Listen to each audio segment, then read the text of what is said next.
Hi everyone, welcome back to Harnish channel. నాకెందుకో హోలీకి భద్రాచలం వెళ్ళాలనిపించింది. అందుకే నేను సాటర్డే రోజు నైట్ డిసైడ్ చేసుకొని సండే రోజు ఎర్లీ మార్నింగే ఇలా బైక్ మీద వెళ్ళాను. హనుమకొండ బస్ స్టాండ్కి వెళ్ళాను. 5:15కి బస్ ఉంది అంటే 4:30కి అట్లా వెళ్ళి కూర్చున్నాను.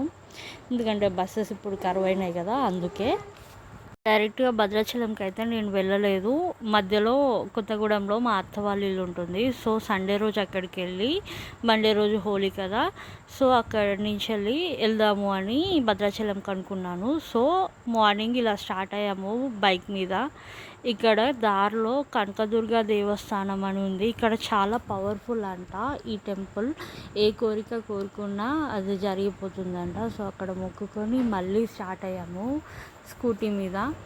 ఇలా పాల్వంచ దగ్గర ఒకసారి ఆపి, నాకు అక్కడ పవర్ హౌస్ అంటే చాలా ఇష్టం. ఎక్కడైనా ఎలక్ట్రికల్ స్టూడెంట్ కదా, సో అక్కడ ఆపి రికార్డ్ చేసాము మీకోసం.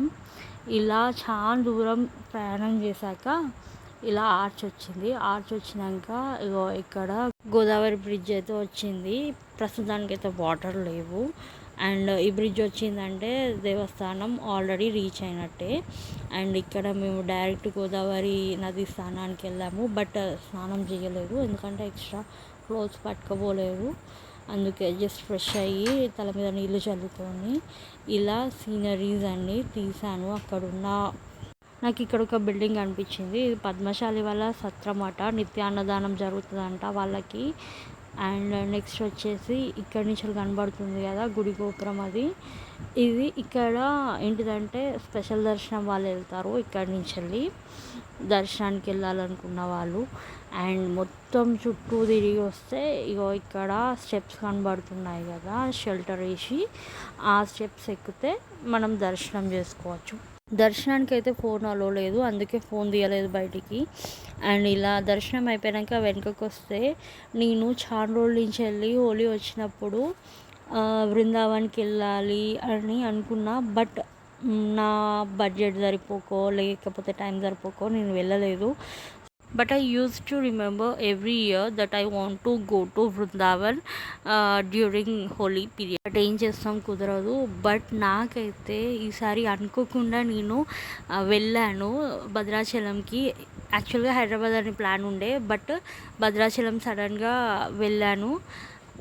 దానికి నిజంగా నేను అనుకున్న దానికంటే ఎక్కువ హ్యాపీనెస్ ఇక్కడ దొరికింది. ఎందుకంటే బృందావన్లో ఎలా జరుగుతుందో హోలీ సెలబ్రేషన్స్ అలా ఇక్కడ జరుగుతుంది. రియల్గా చెప్పాలంటే చాలా హ్యాపీగా అనిపించింది. నేను కూడా పార్టిసిపేట్ చేద్దాం అనుకున్నా, but extra pair of dresses తెచ్చుకోలేదు. అందుకే అన్నిటికీ దూరంగా ఉన్న అక్కడ నది స్నానం అయినా ఇక్కడ హోలీ అయినా ఆడుకోలేదు. అలా బయటికి వచ్చాము. అందులో నుంచి వెళ్ళి బయటికి రాగానే ఇది ప్రసాదం కౌంటర్. యాక్చువల్గా అయితే చాలామంది ఉన్నారు ఆ రోజు. ఇది వచ్చేసి మండపం, ఇక్కడే పెళ్ళి జరుగుతుందంట, సీతారాముల పెళ్ళి.